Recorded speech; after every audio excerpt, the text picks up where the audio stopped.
Hey friends, thank you so much for tuning in. We very much appreciate it. YouTube is really throttling down this channel in so many ways. So thanks for reaching out to us directly at sgtreport.com, where you can always find my latest video sticky posted at the very top of the page. In fact, the latest 3 or 4 always at the top of the page. So much to cover today, friends.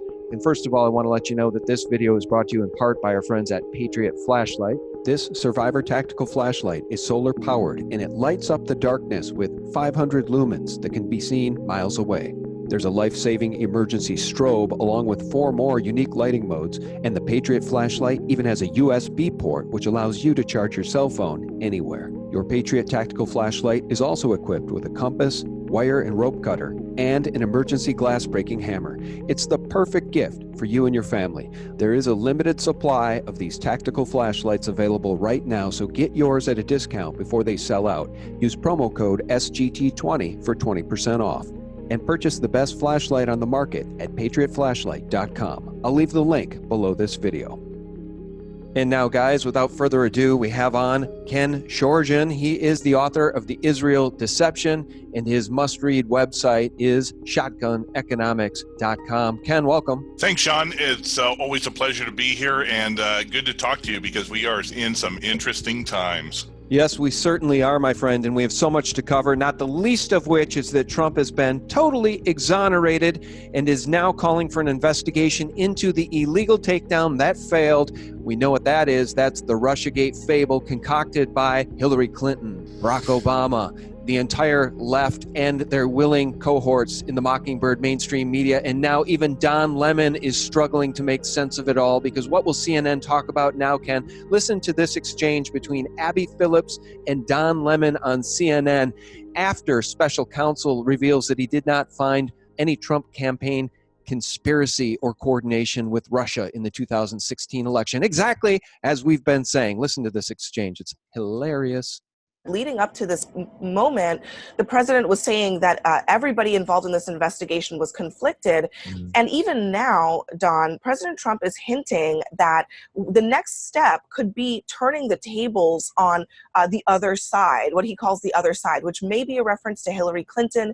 It may be a reference to people within the Justice Department who were there at the onset of this investigation during the Obama presidency, who he believed improperly surveilled or investigated his campaign. So, in fact, the president could be trying to turn the tables on this whole situation. As Q would say, boom. Your thoughts on that, Ken? They're going to have to deal with the real facts now. Yeah, exactly. And, you know, over the course of the last 6 months, whenever I've talked with anybody, I've been trying to say, look, nothing is going to happen until the Mueller report comes out. Ironically, less than a month after Barr was put in as AG, the Mueller report comes out. So the important thing is going to be this question with the American people. Trump now has a huge boon of support behind him. He needs to be extraordinarily careful that what he does is not seen as revenge, i.e., he shouldn't go after Mueller. He shouldn't go after anybody on the Mueller team. He should instead focus on saying, I'm going to let my AG Barr do these investigations. We already know that he's got individuals like Huber and a few others that are doing their own in the background investigations. I think Huber is focused mainly on the Clinton Foundation. There's a few others. We have all the information already compiled from what Comey, McCabe, Strzok have done. Just let Barr do the work, be the one that the Democrats focus on, and Trump in the meantime can start focusing on things like making sure the economy stays, at least in the public eye, good going into 2020 elections, and of course use his Twitter to desensitize people. And that's really what the Twitter account is all about, is making sure that he gets out his side of the story because the media is not doing it, and also to desensitize Americans from their programming that there are bad actors in the deep state. Well, the bad actors in the deep state are going to be laid bare. And I just want to read a few Q posts. I think the Q phenomenon has a lot of merit since the mainstream media is now going out of its way to try to lampoon and discredit Q. So on March 22nd, Q said they thought it was coming last Friday, ammunition spent. And the ammunition that's been spent is this entire Russiagate fable. It's now proven to be a complete hoax, and the mainstream media is going to have to deal with it. Right, but the ammunition also spent was the New Zealand mosque attack, as well as that bus attack from that Somali driver. So I think more it was referring to the false flags, because Q always tries to do the timing to make sure that when the administration or those who are backing the administration, military intelligence or the good guys, do things at a time when there is nothing really out in the public arena that can sort of muddle what is taking place. What happened on Friday, or the Mueller report on Friday, and then doing it on Sunday, the bar, now that's front and center page on Monday morning. There's no longer the New Zealand, there's no other type of calamity that's going on. So it is front and center. One thing to remember about politics, in all instances, it's all about timing and perception more than it is the action that is done. The significant thing that's going to be a question is, now is even the Wall Street Journal is calling for a investigation into those who created this coup attempt. The FISA report, there are major calls for the FISA report now to be declassified. The problem is that this is extended so far towards the 2020 elections that is it better to hold the bombshell once the primaries are done, or is it leading up to the election, or is it to do now and then start building up there? I can't really say that because, like I said, in politics, it's all about timing and perception. And I'm sure Trump now wants to make sure that he gets the biggest bang for the buck of this, because there's always ways that things can be twisted. Now, especially since the mainstream media is going to always show the negative side of things. But eventually everything is going to be revealed. Well, I think you're right. And I say no better time than the present to uncover all of the lies and to go after the real criminals. And, it's funny because on March 23rd, I'm looking at QAnon.pub, the mainstream media seemed to suffer a collective shock Friday evening after the Office of the Special Counsel, Robert Mueller, handed its final report of its Russia investigation to the Department of Justice. And Q says their only defense, he's talking about these mainstream media mockingbirds and the Democrats, is to play dumb, shocked and surprised, to avoid collusion claims, and that's them colluding against this president with the deep state. Q says nobody walks away from this. So I think you're right. We're going to see the light of truth shined on this entire deep state coup. It was a coup against the sitting president. And Q Post 3169, you are witnessing the collapse of the largest pre-planned and coordinated propaganda event in modern day history. Projection 101. These people are in a lot of trouble. And Q Post 3171, very amusing, Ken. Democrats haven't been this mad at Republicans since we freed their slaves. Yeah, I saw that meme out there, and I know Q had referenced it. I actually sent a tweet out there in response to somebody earlier today on a different item. But that is classic, because if you remember, the Democrats hated the Republicans for Reconstruction. That was primarily the big thing. And ironically, it led to the election of 1882. It's either 1882 or 1886, the politics of dead center, where a Republican had actually, going into the final week, back then it took 7 days for the election results to get through Morse code to the nation. You had to have 187 electoral votes. The Republican had 186, and there were 3 states, Georgia, Florida, and one other, that hadn't given their numbers. Well, some shenanigans took place, and all of a sudden, the exit polls had said they were all going to go Republican. They went Democrat. The Democrat won 187, 186.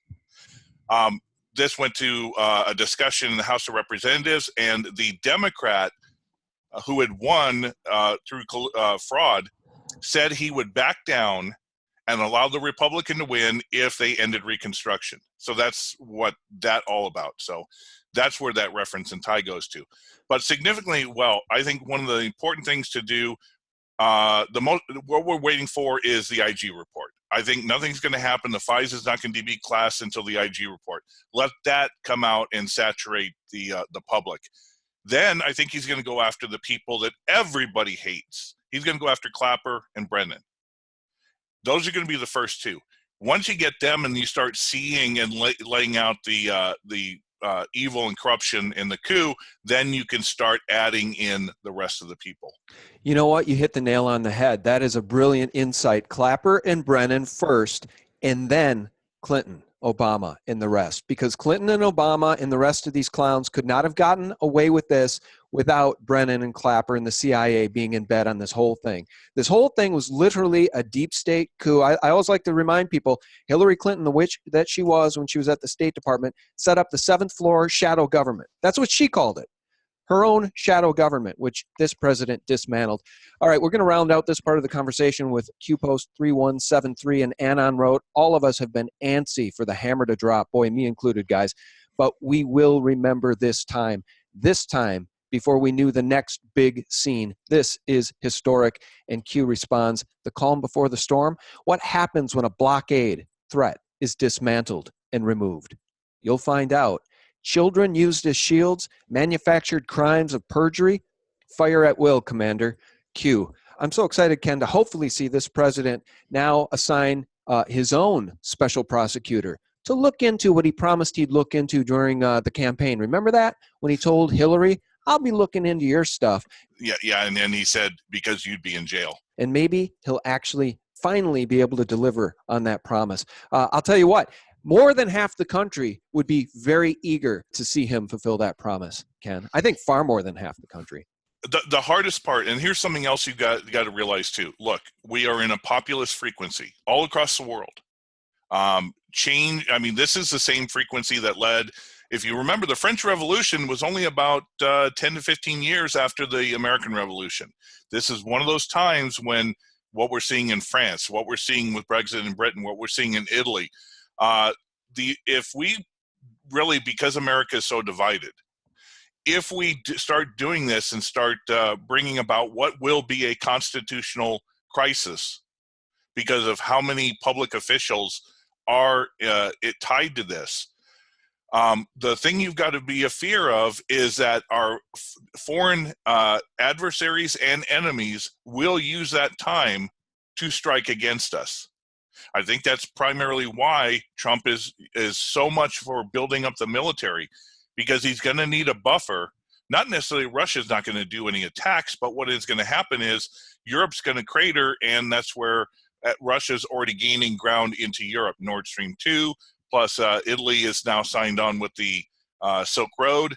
We're losing a lot of our allies, and we're going to lose a lot of foreign gravitas, especially if we have so many internal problems and divisions with a constitutional crisis. So all these things have to be taken into account. It's just not a matter of throwing them all in jail, because what it's going to do is it's going to change the paradigm of the American system and politics for a very long time, the same way Watergate did. But as well it should. We've been waiting for this moment. I have my entire life, Ken. This is such an important inflection point in American history, because if the witch had gotten into the White House, we would be probably at war right now somewhere in the world, if not an all-out World War III situation with Russia. That's exactly what Hillary Clinton basically promised. And the inflection point in history is perhaps a return to constitutional rule of law. And we would have never seen that again if the deep state had succeeded and gotten that witch into the White House, Ken. You're right. We want it. It has to happen. But as with any type of revolution, whether it be violent or nonviolent, it will change the lives of so many people, and there will be, I hate to say it, a lot of collateral damage across the board. So that's, I think, why Q is doing his best, and whoever is behind the military intelligence or some such are doing their best to try to limit that. We're going to have a financial collapse. Guess what? People are going to die. During the Great Depression, most people don't realize that over 100,000 people in America died of starvation. We are suddenly, look what's hit with the floods in Nebraska. This is going to affect our food supply for the next couple years, as if we had been hit with a volcano that had put ash, like in, I think, the 16 or 1700s, where it was the year without a summer. This is going to affect us across the board, especially in the urban areas that rely upon 3-day delivery. So, just because we're starting to tear down the deep state and have this, it's not going to really stop. There's going to be a lot of collateral things that are going to happen that either Trump can get blamed for, the government can get blamed for, or in the local areas, people are just going to, as the great trends forecaster Gerald said, Celente. Gerald Celente, when people have nothing else to lose, they lose it. Right. And we're getting to that point, especially since we now have $4 trillion in debt for people. One of the interesting things I know we want to talk about is looking at the recession. There's so much data heading towards that, and the way the consumer, the American people are, it's not even funny. They're on the edge for the most part. Yeah, and that's despite a record run up in the stock market. That's what's so disgusting about our system, is that the average guy doesn't really get to participate in the wealth creation of the stock market. That's all owned by the global controllers and the global elite, unfortunately. So your point's a good one there. Can you tell us about Friday when the 3-month and the 10-year bonds inverted? I've been talking about this with Lynette Zhang over time here, and obviously it's a big concern. Can you tell us about the significance of that? This is massive because the bond markets will scream what is really going on far more than the stock markets. One thing to remember about the stock markets is they're all a facade. When Zimbabwe was going through hyperinflation, they had the highest stock market in all of Africa. When Argentina was going through their hyperinflation, their stock market was the highest in Central and South America. Why? Because if people can't buy food, where are they going to put their money? What has happened since the Fed put all of its QE programs into play, they could not afford money velocity to take off. That would create the high inflation, hyperinflation. So they kept all that money above the general economy into the financialization. That's why the money went into derivatives, it went into stocks, it went into these type of things. They can't afford for it to come down, but it has trickled down. We know from John Williams at shadowstats.com, the real inflation has been over 10%. Recently, with deflation that has hit because we're going into recession, it dropped down to about 6.5%, but it's starting to climb again. The bond markets reflect the true picture of what the currency is, the value of the currency, as well as the value of inflation. So I did my market wrap up on Wednesday, and the 10-year was 40 basis points above the 3-month. That was Wednesday. In 2 days. Remember, the Fed came out and said that they were not going to do any hikes in 2019, one in 2020. They're going to stop lessening their balance sheet. Within 2 days, it inverted. 40 basis points, and even today, it is still carrying over. I've got the chart up. It is showing 2.457 for the 3-month, 2.405. That is a 52 basis points. Within 3 days, we have had a 92 basis point switch between the 3-month and the 10-year. That means that why would anybody buy long-term bonds when you can get better yields for the shorter term? Well, let me ask you this. For those who don't understand this, I mean, we all understand the stock market, going long, going short. Most of us aren't bond traders. So let me just read this from Zero Hedge. Trader warns yield curve inversion confirms Fed's inadvertent transmission of a sense of panic, end quote. The point is, it was a clear sign that investors perceive that there is trouble lurking now. Break that down for us. What kind of trouble? What kind of panic? For those who ever listen to the Fed speak, of course, after the FOMC meetings, they have a Q&A and they have a little speech. In the past, Greenspan was able to create Fed speak to maestro proportions. Yellen and Bernanke, what they do is they say nothing, but in between the lines, you can actually, if you know what you're looking for, you can see what they're going to say. What Powell was saying is that the economy is falling and recession is here. They're never going to come out and say recession. Never, because the only thing the Fed is there for today is to for confidence in the dollar and in the financial system and economy. That's all it is. It's a confidence game. So with this being said, they're never going to say recession because that will start the panic. Everybody will go nuts. It's definitely not good for the president or Trump. And guess what? If he says recession, instantaneously Trump comes out and says, you raised rates when you shouldn't have over the past year and a half. It's your fault. Everybody now looks to the Fed. Which is true. I mean, they keep them at zero for Obama for year after year after year after year. And then Trump comes in. What do? I mean, the Fed is the enemy of this president, which I think should tell people a lot about who this president is and that he is the real deal. And he's really weathered the storm against this deep state, but he still has the Fed to deal with. You're right, but I can't blame Jay Powell. The whole thing, the whole battle between Trump and Jay Powell is not really Trump and Jay Powell. It's Trump using Jay Powell to represent the Fed. Jay Powell, in my opinion, was Paul Volcker. Inflation had gotten up to 13% when Paul Volcker took over in 1980.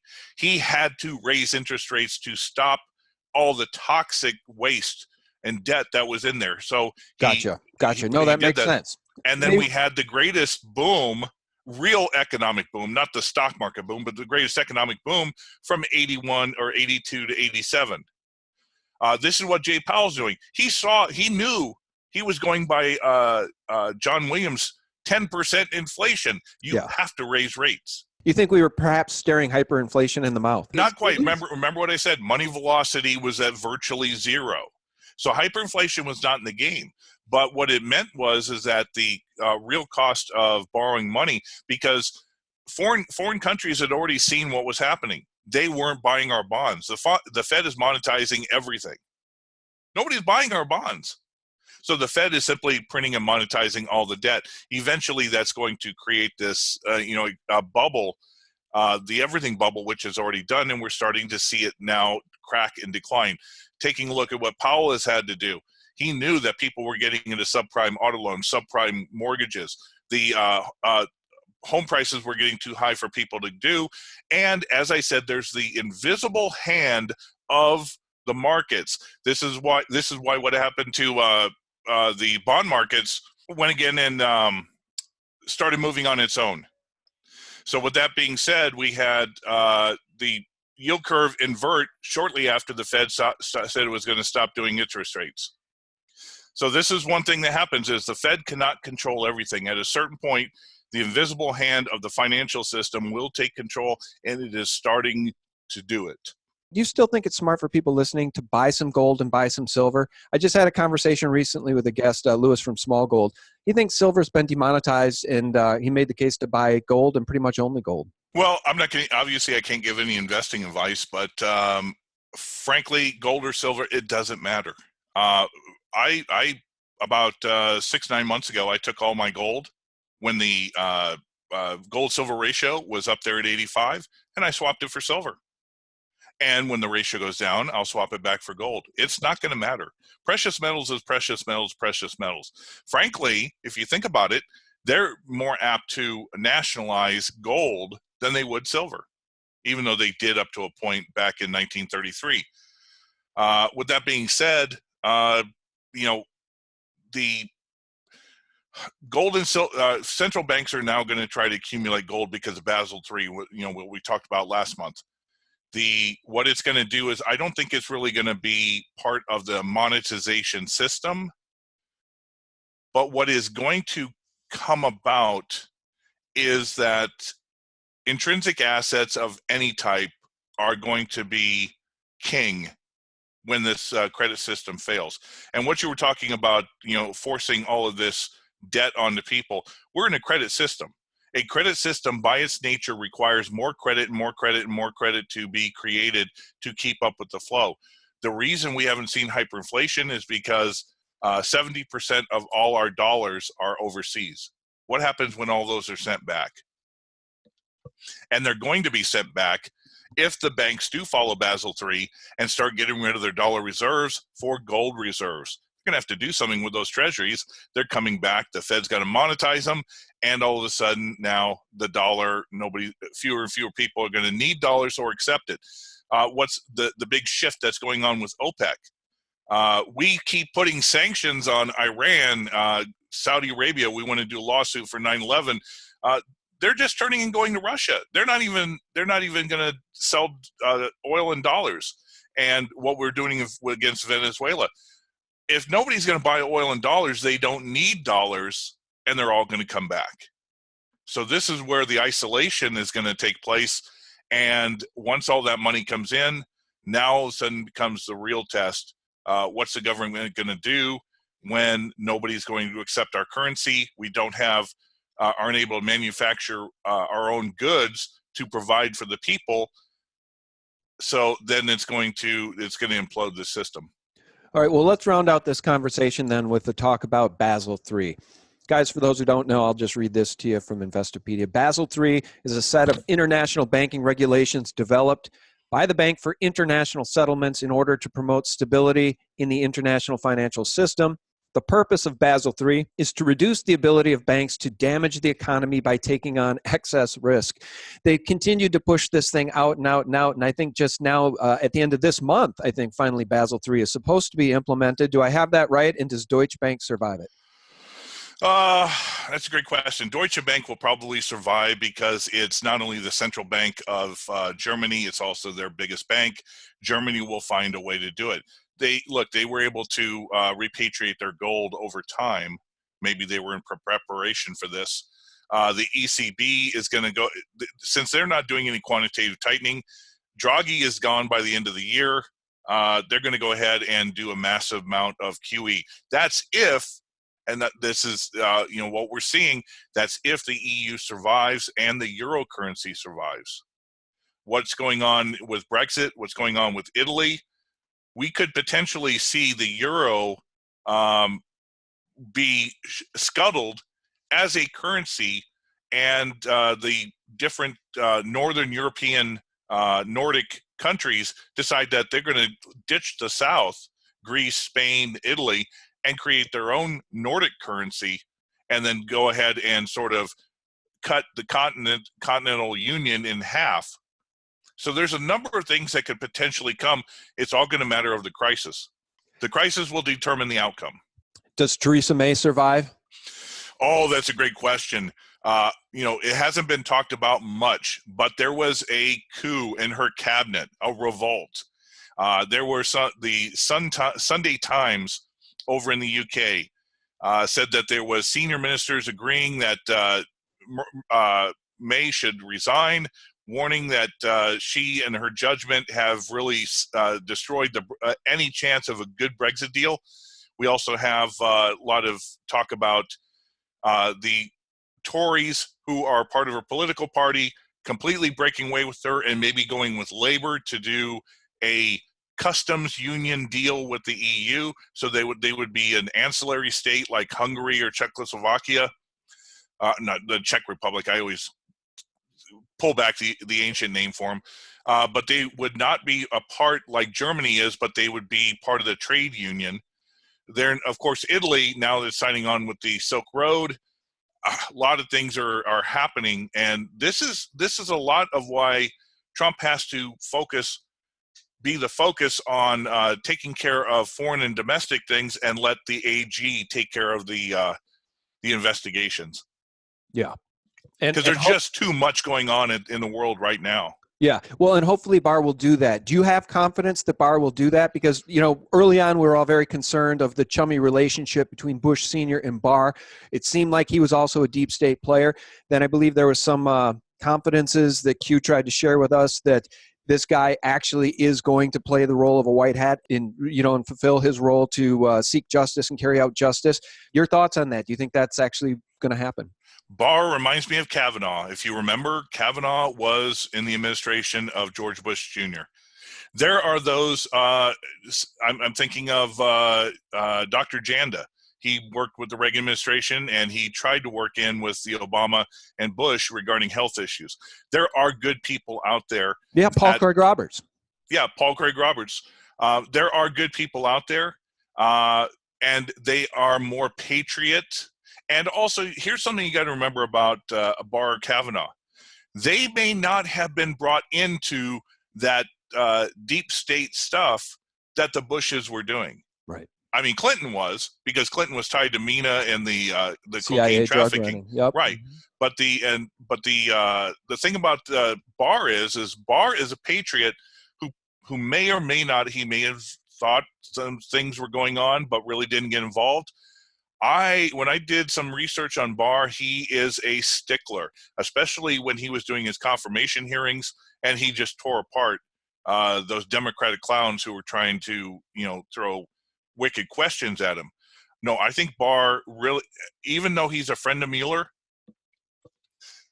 the one thing he may say to Trump, or may go, and go ahead and do this, is he may push for Mueller to be left out of the investigations, but he does know that many of the others, the Clappers, the Comeys, he's disgusted with them, and he's going to go full bore at them. And the American people, for the most part, you don't have to destroy the entire base. All you got to do is get key players, and the rest of them who are getting paid by the deep state, they'll suddenly fold and they'll go into line. This is what happens. There's usually a slaughter of certain individuals in a bad government, and then everybody sort of like quiets down for the next 10 to 20 years until somebody like a Clinton or a Bush or an Obama comes into office, and then everything starts ramping up again. Everything goes in a pendulum. Just a fascinating conversation. You've sparked so many other thoughts. So just a couple of things real quickly. Do you think Hillary Clinton is in a panic at this point? She must be in a panic because she's lost all cover. And that's basically what Q has been saying, is now these people are fully exposed and the hammer's about to drop. And I guess just to flush that out a little further, you mentioned Dave Janda. Dave Janda did some remarkable analysis about the Bush senior funeral. Remember when all of those people were getting those letters and many of them had shock on their faces? We didn't know what that was about necessarily, but even Joe Biden, shock on his face. Jeb Bush, major shock on his face. Janda's analysis, based on some of the insiders he's spoken with, is that Bush Jr. flipped. Do you think that's happening? And do you think that Clinton must be shaking in her boots at this point? Oh, I think they definitely are. But here's a question. I'm not 100% sure, but I've heard that both Podesta and the Clintons were in New Zealand just before the New Zealand mosque shooting took place. Yeah, John Podesta was. That's right. Yeah, so they're doing desperate things in that. But the deep state only knows one playbook. That's the interesting thing, is they know if you know their playbook, then you can use it against them. You don't try to scuttle their false flag attacks. You simply use it and learn from it. The same thing with what we did with the election. Why did Trump only focus on the Senate? Why did he not really deal with the House? He knew that the fraud was there, because they use that to monitor it, and then they're going to be prepared for 2020. The House is not going to accomplish anything. This entire next 2 years, they're not going to do anything. So why focus on the House? Let them play their game. You take a look at all the Democratic candidates that have come out. Nobody with any common sense would pick any of them or vote for any of them. So let them just eat themselves alive. Right. The Democratic Party, the deep state, are going to lash out like petulant children not getting their way. But in the meantime, what you do is you solidify the front. This Mueller report was a solidification of the front. What's going on with the Fed?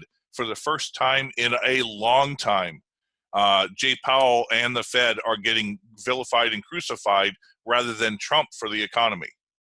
So all of a sudden, the American people are looking at the individuals who are really doing this. And in the meantime, you start building your fort, so then you can go ahead and do the attack. And the attack is going to go much smoother than if you try to do it piecemeal. Because if he had tried to do the investigation against Hillary Clinton while the Mueller investigation was going on, he wouldn't have gotten anywhere. He had to wait to get the right judges into. We're finally getting some of the Ninth Circuit Court judges replaced. Thank God. Yeah, absolutely. Thank God. You have to do the preparations. I mean, think about it. This deep state, we could say it goes back 105 years to the Federal Reserve, but in reality, it goes back to JFK or the end of World War II.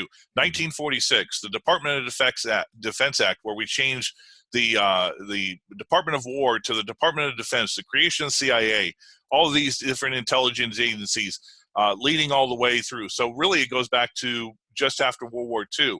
This deep state is embedded. It's worldwide. It's tied to the Mossad. It's tied to the British intelligence. It's tied to the Five Eyes. It's not something you can do piecemeal. You have to build a foundation so that you can crush it when they're scrambling and they don't have their defense mechanisms to do this. Right. That's why it's going to take probably even longer than Trump's office if he goes 2 terms. And if it took 70 to 80 years to get where we are today, it's going to take, I call it Schortgen's law of laxity. For any event or circumstance, it takes the same amount of time and or effort to replace what took place.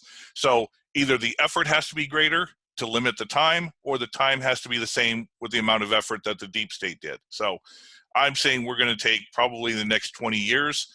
And if it's anything like the 20th century, we had a Great Depression during that time. Well, I'll tell you, you're right. The entangled web, the spider web of this deep state is so large and runs so deep that I think that's been one of the biggest purposes and values of Q, is to help us understand you cannot take this thing down overnight. Steps must be taken, and they must be methodical steps. And I think many of those steps have been taken and are being taken. And if you look at Q Post 3122, 3121, 3120, John Brennan there, 3119, Loretta Lynch. These are the enemies. And there's Clapper, 3116. These are the enemies.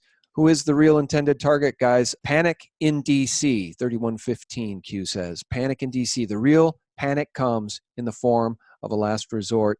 So we'll keep our eye on Q. And just to round out what I was talking about there with George Bush Jr., it's my understanding from Janda that nobody was willing to step up to fill Dr. Evil's shoes. Bush Sr., the former director of the CIA and former president, was so evil, and as the head of that Bush cabal, when he died, Ken, there was nobody in the family, really his sons aren't that evil, and nobody was willing to step up to fill that vacuum. And that, I think, is a big blessing that George Bush Jr. has died. The funny part is, Ken, these evil people don't live forever. D-Rock, dead. George Bush Sr., dead.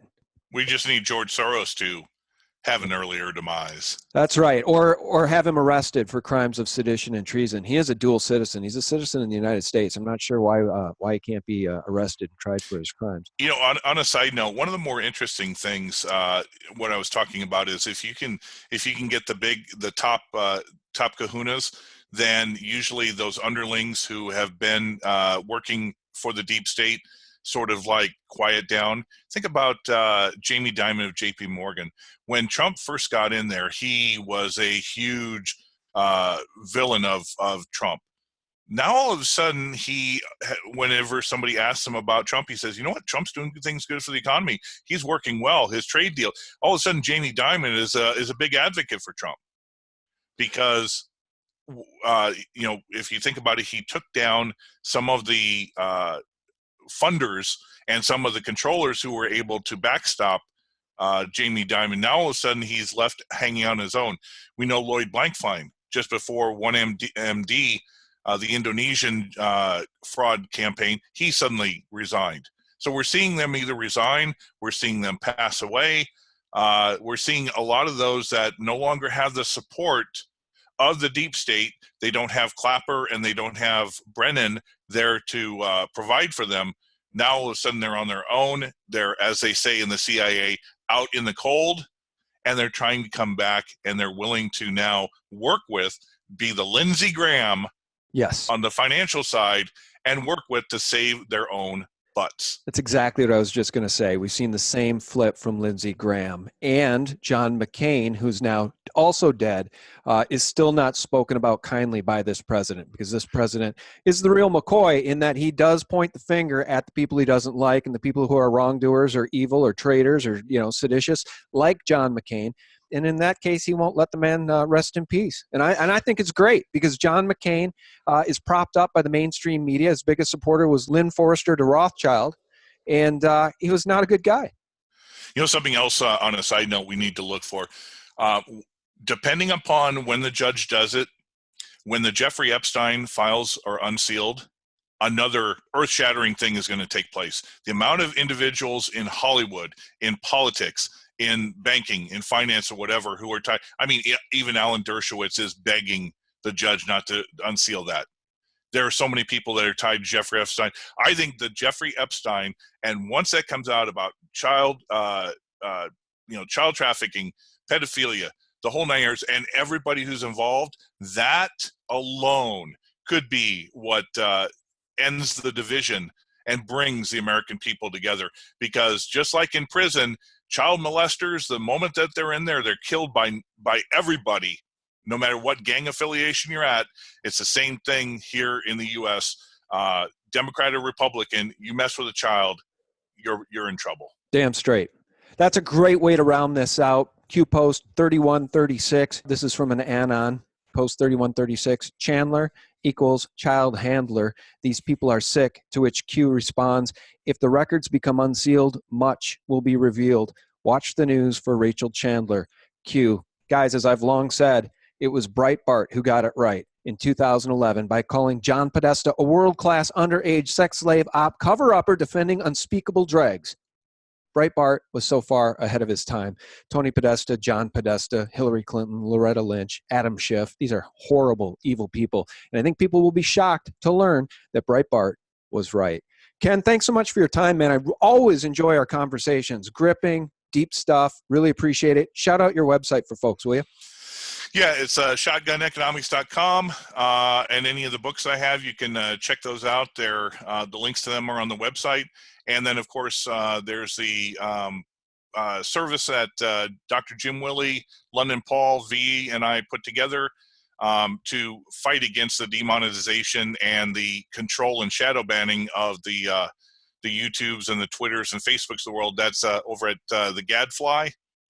And we're using Vimeo. So I try to do market wrap up every day. V does his daily things, and then of course we have a bunch of roundtables. So I think that's going to be the future once, unless Trump and them can bring the antitrust, and then hopefully we can have YouTube really be what it's supposed to be again. But the future may be this subscription service where people, like you, Janda, me, everybody across the world are going to have to create our own media empire. Yeah, they're going to force our hand, that's for sure. And that you know what, next time we should talk about that too. Section 230, Trump needs to rein these social media giants in, because if they're going to act like publishers by picking and choosing who can be on their platform, then they no longer have the protections provided by Section 230. That'd be a great way to rein them in and to stop this censorship, because the blatant Orwellian censorship by the big media giants, social media giants, YouTube, Google, Facebook, Twitter, is absolutely out of control, my friend. Yeah, I mean, it's socialism versus populism, nationalism versus capitalism. It's one of those movements that in the end, you can either be stronger like the U.S. did in the last populist movement of the 1920s. Yes, we had the progressive era, but we had some good things come out of that. Or in the 1920s, you could see the rise of the Hitlers, Mussolinis. You never know.